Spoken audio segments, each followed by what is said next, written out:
여러분, 오늘 말씀은 내 백성이 많다라는 이 주제의 말씀인데요. 여러분, 사람이 많으면 좋은 걸까요? 적으면 좋은 걸까요? 상황에 따라 다르겠죠. 최근에 인천 지하철과 같이 출퇴근하는데요, 사람이 너무 많아가지고 줄을 서도 지하철을 못 타고, 지하철을 타더라도 사람들에게 끼어서 꼼짝달싹도 못하는, 그러면 사람이 많은 건 좋은 게 아닙니다. 하지만 반대로 사람이 많은 게 좋은 거는 경기장이나 극장이나 식당이나 콘서트장이나 그런 곳은 사람이 많으면 좋습니다. 특히 전쟁도 보면요, 사람의 쪽수가 중요하지 않습니까? 예전에 우리나라가 6.25 때 인천 상륙작전을 통해서 거의 북한을 점령할 뻔했는데요, 갑자기 중공군이 밀려오는데 30만 명의 중공군이 밀려오니까 아무리 총알을 퍼부어도요, 이게 소용이 없는 거예요. 전쟁에 있어서 쪽수라는 건 굉장히 중요한 거지 않습니까?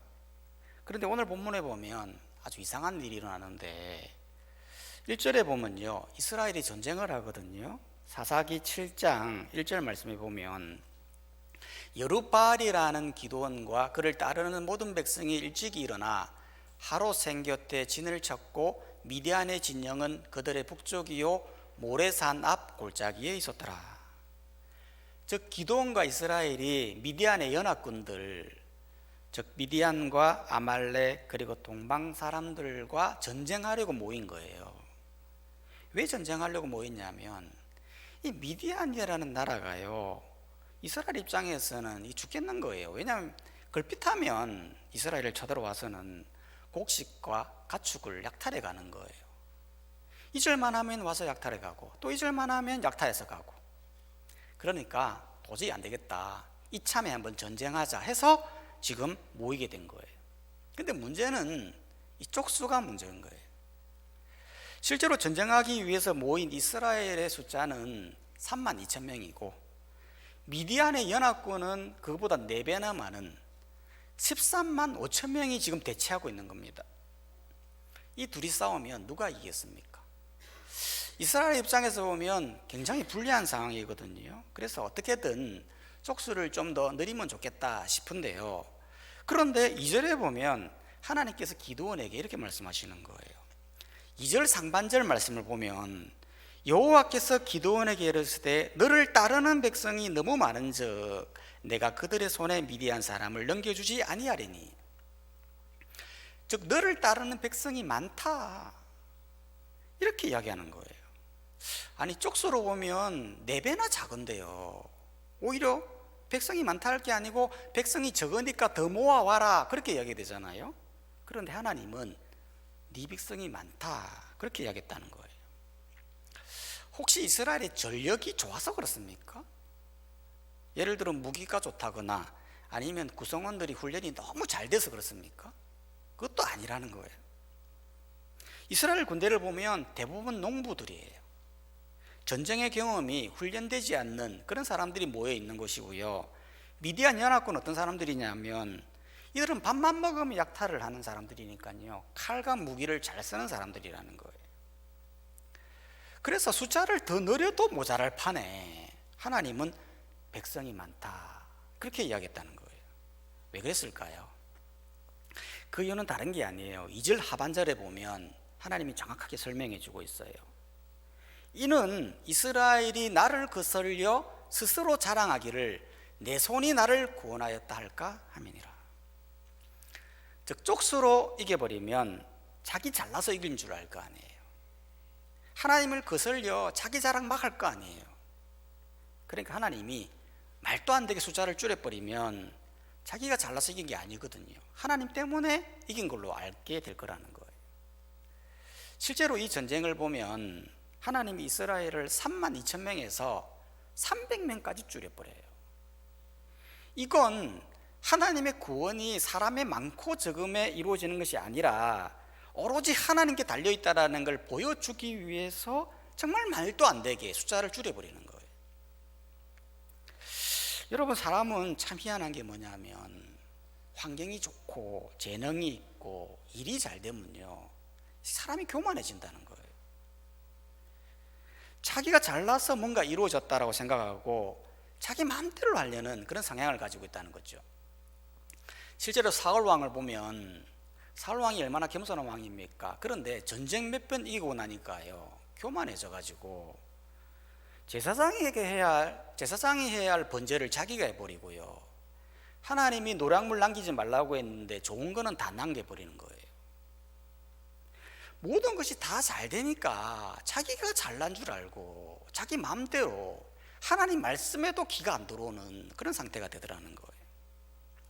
그러니까 하나님은 그런 사람에게 말도 안 되는 상황을 만들어 겸손하게 만들어버리는 거죠.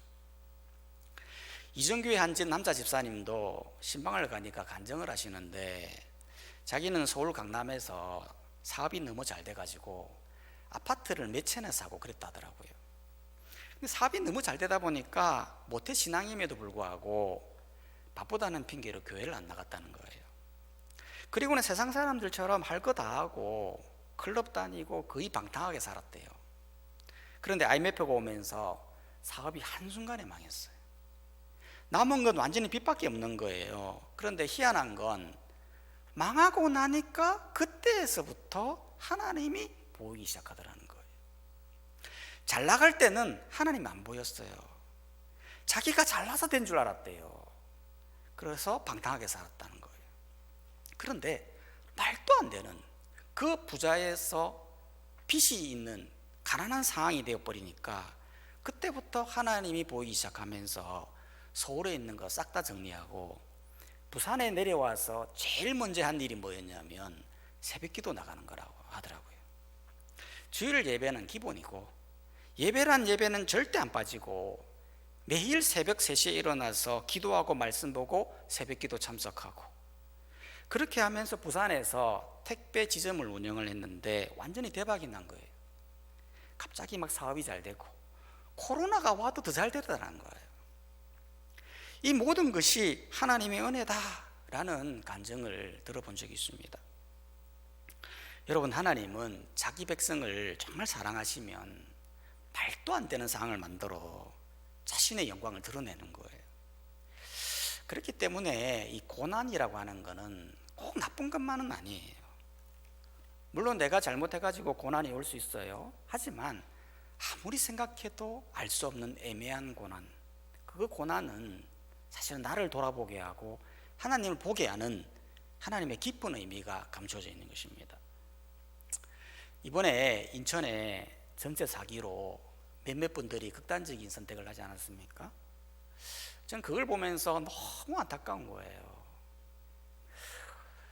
그렇게 사기를 친 사람을 보면요, 어떻게 그 사람이 그렇게 할 수 있느냐, 분노가 치밀어 오르면서도 한편으로는 죽은 사람이 너무 안타까운 거예요. 아무리 힘이 들어요, 사실 살아야 되잖아요. 사람의 생명이 그 돈에 비할 바가 되는 겁니까? 힘이 들어서 살아서 사실 인생 복수해야죠. 그런데 얼마나 힘들었으면 그랬을까 싶기도 하면서도, 그럴수록 생명의 주관자이신 하나님께 나와 도움을 구했으면 얼마나 좋았을까, 그런 마음이 들기도 하는 것입니다. 우리는 어떤 상황 속에서도 겸손하게 하나님께 나아가 도움을 구하는 우리 모든 성도님들이 다 되시기를 주의 이름으로 축원합니다. 이렇게 하나님께서 백성이 많다 이렇게 말씀하시면서 실제로 사람을 줄이는데요, 이 줄이는 과정을 보면요 엄청나요. 어떻게 줄이느냐, 3절 말씀해 보니까 사사기 7장 3절을 보면, 이제 너는 백성의 귀에 외쳐 이르기를 누구든지 두려워하는 자는 길르앗산을 떠나 돌아가라. 이렇게 하니까 돌아간 백성이 22,000명이요 남은 자가 10,000명이었다는 거예요. 즉 이 전쟁을 두려워하거든 집으로 가라 이렇게 이야기했다는 거죠. 아니 왜 두려우면 왜 안 되는 걸까요? 우리가 전쟁을 할 때 생각해 보면 사실은 두려움보다도 피지컬 아닙니까? 전쟁할 때 피지컬이 얼마나 중요합니까? 신체가 왕성하고 칼 잘 쓰고 뭐 그런 사람이 전쟁에 필요한 거잖아요. 그런데 왜 하나님은 두려워하거든 가라 왜 그렇게 말했던 걸까요? 그렇게 했던 이유는 두 가지 이유가 있는데, 첫 번째는 두려우면 아무것도 못하기 때문에 그런 거예요. 일전에 제가 영화를 본 적이 있는데 정말 신체 건강한 한 청년이 전쟁에 참여하게 된 거예요. 내가 전쟁에 참여하면 용감하게 싸우리라 해서 들어갔는데 들어가 보니까 이게 장난이 아닌 거죠. 왜냐하면 바로 내 눈앞에 막 폭탄이 떨어지고 옆에 있는 전우가 총에 맞아가지고 피를 흘리면서 죽고 하니까요, 너무 두려워가지고 막 길을 막고 이렇게 있는 거예요. 그러니까 소대장이 와서는 귀에다 대고 일어나라고, 전진하라고 머리를 막 때리고 하는데도 두려워서 막 고개를 막 숙이고 있더라고요. 즉 아무리 좋은 신체, 좋은 무기를 가지고 있더라도 사람 자체가, 마음 자체가 두려우면 아무것도 안 된다는 거예요. 그렇기 때문에 두려움은 가라 이렇게 여겼던 거예요. 두 번째로 두려워하는 사람이 왜 안 되느냐 하면, 두 번째 이유는 두려우면 다른 사람까지 낙심시키기 때문에 그런 거예요. 신명기 20장 8절에 보면 이런 말씀이 있어요. 책임자들은 또 백성에게 말하여 이르기를 두려워서 마음이 허약한 자가 있느냐, 그는 집으로 돌아갈지니 그의 형제들의 마음도 그의 마음과 같이 낙심될까 하노라. 두려워서 마음이 허약한 자가 집으로 돌아갈 이유는 그 때문에 형제들도 함께 마음이 낙심될까 봐 그렇게 했다는 거예요. 실제로 두려움이라는 건 나 혼자만의 문제가 아니에요. 나도 두렵지만 내가 두려워서 막 두려움에 떨고 있으면 그것을 지켜보는 다른 사람도 마음에 낙심이 되고 같이 두려워진다는 거예요. 실제로 전쟁할 때 내가 두려워하면 상대방도 두려워하지 않겠습니까? 그게 사람의 마음이거든요. 교회도 그렇죠. 여러분, 교회를 하다 보면 특히 행복축제라고 하는 큰 축제를 하면요, 이게 잘 될까 하면서 두려워하면서, 내가 두려워하면 남도 두려워하거든요.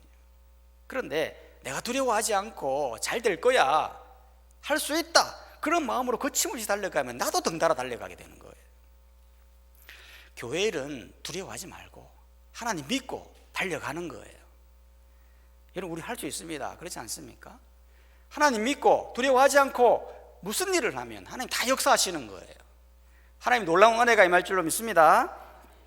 이렇게 두려워하는 사람은 가라고 했더니요, 얼마가 갔습니까? 32,000명 중에 22,000명이 갔어요. 그러니까 10,000명이 남은 거예요. 사실 10,000명이 남은 것도요, 잘한 것이죠. 정말 용기 있는 사람들입니다. 누가 전쟁에서 죽고 싶겠습니까? 그래서 10,000명이 남았는데, 그런데 놀라운 건 하나님이 또 이 10,000명을 보면서 백성이 많다 그렇게 이야기하는 거예요. 그리고는 또 빼라. 이번에는 얼마나 빼라고 하느냐 하면, 빼는 기준이 뭐냐 하면 5절에 보니까요, 이렇게 말하는 거예요. 백성을 물가로 인도해라. 그리고는 가서 물을 어떻게 마시는지를 한번 지켜보라는 거예요. 그래서 지켜보니까 두 부류의 사람이 나타났어요. 5절에 보면 개가 혀로 물을 핥듯이 손에 물을 잡고 혀로 핥는 사람 한 부류하고, 또 한 부류는 무릎을 꿇고 머리를 박고 먹는 한 부류의 사람이었던 거예요. 그래서 6절에 보면 손으로 움켜 입에 대고 핥은 사의 숫자는 300명이었고 그 외에는 다 무릎을 꿇고 마셨는데, 그 무릎을 꿇고 마신 9,700명은 다 돌려보낸 거예요. 여러분, 이거는 도대체 무슨 기준으로 이렇게 하는 거죠? 아니, 손으로 움켜쥐고 마시는 것과 무릎을 꿇고 마시는 것에는 무슨 차이가 있는 거죠? 그건 다른 게 아니고 바로 경계심의 차이라는 거예요. 여러분, 실제로 무릎을 꿇고요, 머리를 차박고 막 물을 마시면 아무런 경계심이 없는 거잖아요. 그런데 마치 개처럼 손을 움켜쥐고 이렇게 핥아서 먹는다고 하는 것은 경계심을 가진다라는 의미라는 거예요. 실제로 고대 근동에 보면 개는 굉장히 조심성 있고 경계심이 많은 동물로 인식되어 있거든요. 왜냐하면 애굽에는 나일 강가에 악어가 많이 있잖아요. 여러분, 악어는 동물이 물을 먹으러 올 때에 물속에 조용히 있다가 동물이 물을 딱 먹기 하는 순간 조용히 가가지고 튀어올라서 낚아채 먹잖아요. 그런데 개는 보니까요, 나일 강가에서 물을 딱 먹는데 그냥 막 벌컥벌컥 먹는 게 아니고 물속을 주시하면서 주위를 이렇게 보면서 물을 핥아 먹더라는 거예요. 그래서 개는 조심성이 많고 경계심이 많은 동물로 보는 거예요. 즉 하나님은 이런 사람, 경계심을 가지고 물을 먹는 사람, 이런 사람 300명을 뽑았다라는 거예요. 아니 왜 경계심이 이렇게 중요한 걸까요? 왜냐하면 적은 항상 느슨할 때, 방심할 때, 그때 공격하는 거 아닙니까? 실제로 전쟁할 때 보면요, 적이 언제 쳐들어오죠? 적은요, 상대방이 어떤 상태에 있느냐를 먼저 보는 거예요. 완전 무장하고 경계심을 가지고 보초를 막 24시간 서고 그러면 못 쳐들어와요. 그런데 안보의식도 없고 방심하고 경계심이 없고 졸고 그러면 쳐들어오는 거예요. 영적인 것도 마찬가지라는 거죠. 여러분, 사탄이 성도를 언제 공격할까요? 성도들을 공격할 때 보면요, 영적으로 굉장히 느슨할 때, 영적 경계심도 없고 세상 사람들처럼 그렇게 같이 살고, 그러면 사탄은 우는 사자와 같이 삼킬 자를 삼키는 거예요. 그래서 성경은 항상 말하는 게 뭐냐면 깨어서 기도해야 된다. 여기서 깨어 있어라는 건 자지 말라는 게 아니죠. 영적 경계심을 가지라는 거예요. 이 시대가 정말 악한 시대임을 알고 영적 시대임을 깨달아서 깨어서 시대를 둘러보라는 거예요. 그리고는 기도해야 이 영적 세상에서 영적 승리를 할 수 있음을 말하고 있다는 거죠. 실제로 이 시대를 보면, 이 시대의 교회 성도님들을 보면 얼마나 영적으로 느슨해 있는지 모릅니다. 이번 코로나를 오게 되면서 영적으로 다 풀어졌죠. 교회 안 나오는 사람 수두룩하고 영적으로 다 안일해가지고 세상 사람이나 교회 다니는 사람들이나 별반 다를 바 없는 그런 영적으로 느슨해 있으면서 기도도 하지 않고 말씀도 보지도 않고 오로지 세상의 풍요함을 쫓아 살아가는 그런 성도님들의 모습을 보게 된다는 거예요. 이럴 때 우리는 어떻게 됩니까? 영적 경계심을 가지라는 거예요. 영적 경계심을 가지고 깨어서 이 시대를 보면서 말씀을 보고 기도하는 그런 성도가 되어야 된다는 거예요. 우리 포항 남교회 성도님들은 이 시대를 잘 깨달아 깨어서 기도하기를 주의 이름으로 축원합니다. 이렇게 두려워하지 않는 사람, 또한 영적 경계심을 가지고 있는 사람 300명을 뽑아라고 이제 전쟁을 하는데요, 이 전쟁을 보면 정말 말도 안 되는 전쟁을 하는 거예요. 즉 16절에 보니까 먼저 300명을 세 부대로 나누라 이렇게 해요. 그리고는 나팔과 빙 항아리를 주고 항아리에는 횃불을 넣은 다음에 진영에 들어가라는 거예요. 그리고는 내가 하는 대로 하면 된다 라고 했는데 어떻게 하느냐 하면, 내가 나팔을 불거든 너희는 소리를 질러라. 어떤 소리냐면 여호와를 위하라, 기드온을 위하라 라는 소리만 지르면 된다, 그렇게 이야기하는 거예요. 여러분, 사실 이 전쟁은 말이 안 되는 전쟁이잖아요. 어떻게 13만 5천 명과 싸우는데 300명이 들어가는 것도 말도 안 되는데 300명이 그 항아리 하나 들고 나팔 하나 들고 횃불 하나 들고 소리만 지르면 된다. 여러분, 이게 이성적으로 납득이 되는 상황입니까? 너무 비이성적이고 어리석고 우스꽝스러운 상황 아닙니까? 만약 저한테 이렇게 해라고 하면요, 저는 못하겠다고 말할 것 같아요. 아니, 전쟁이 무슨 장난입니까? 그거 들고 가가지고 뭘 이깁니까? 소리 지른다고 이깁니까? 라면서 거부했을 것 같아요. 그런데요, 실제로 전쟁을 해보니까 어떻게 되었습니까? 엄청난 일이 일어나죠. 19절 말씀해 보면요, 미디안 연합군이 자금을 자고 있었거든요. 그런데 100명이 먼저 들어간 거예요. 100명이 들어가서는 나팔을 먼저 불죠. 나팔을 부르면서 항해를 깹니다. 그리고는 뒤에 있는 200명이 동시에 또 나팔을 불면서 항아리를 깨면서 소리를 지르는 거예요. 여호와의 칼이여, 기드온의 칼이여, 계속 항아리 깨고 소리 지르고 가는 거죠. 그리고 횃불을 막 흔드는 거죠. 그랬더니 어떤 일이 일어났냐면, 미디안 군대 연합군들이 잠을 자다가 놀래가지고 깨어났는데 밖을 나와보니까요, 항아리 깨지는 소리, 여호와의 손이여, 기드온의 칼이여 하면서 막 횃불이 왔다 갔다고 하니까 막 정신이 없어가지고 자기 팀인 줄도 모르고 막 칼을 빼내서 보이는 족족 죽이는 거예요. 보이는 족족. 내 앞에 사람이다 칼을 들고 있다 하면 서로 죽이는 게 서로. 여러분, 이건 놀라운 하나님의 지혜죠. 여러분, 만약 하나님의 지혜로 하지 않았다면요, 그냥 300명이 칼을 들고 들어갔다면요, 못 이기는 전쟁이에요. 싸우다가 300명이 아마 다 몰살당했을 거예요. 그런데 하나님의 지혜로 하니까요, 단 한 명도 안 죽었어요. 단 한 사람도 다친 사람이 없어요. 얼마나 놀라운 지혜입니까? 이걸 통해서 우리에게 보여주는 것이 뭘까요? 하나님의 방식은 항상 옳다는 거예요. 인간의 생각, 인간의 합리, 아무리 이거를 이해하려고 해도 하나님의 방식은 도저히 못 이기는 거예요. 사람들은 자꾸 하나님을 합리적으로 이해하려고 그러거든요. 세상에서 나를 합리적으로 나를 납득시켜줘야 내가 하나님 믿을 거 아닙니까? 막 그렇게 반문하거든요. 하지만 하나님 방식은 전혀 달라요. 우리가 상상할 수 없는 방법이에요.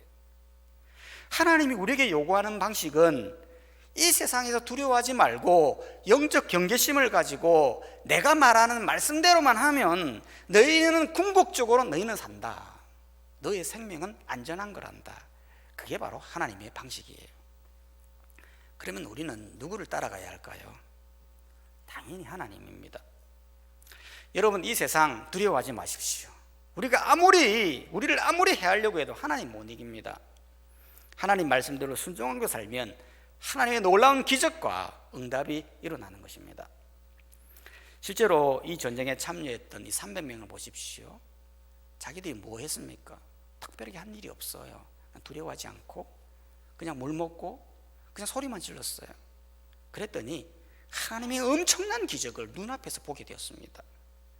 그러나 그에 반해 두렵다는 이유로, 경계심을 가지지 않았다는 이유로 돌아갔던 31,700명은 이런 하나님의 놀라운 기적을 볼 수 없었을 거다라는 것입니다.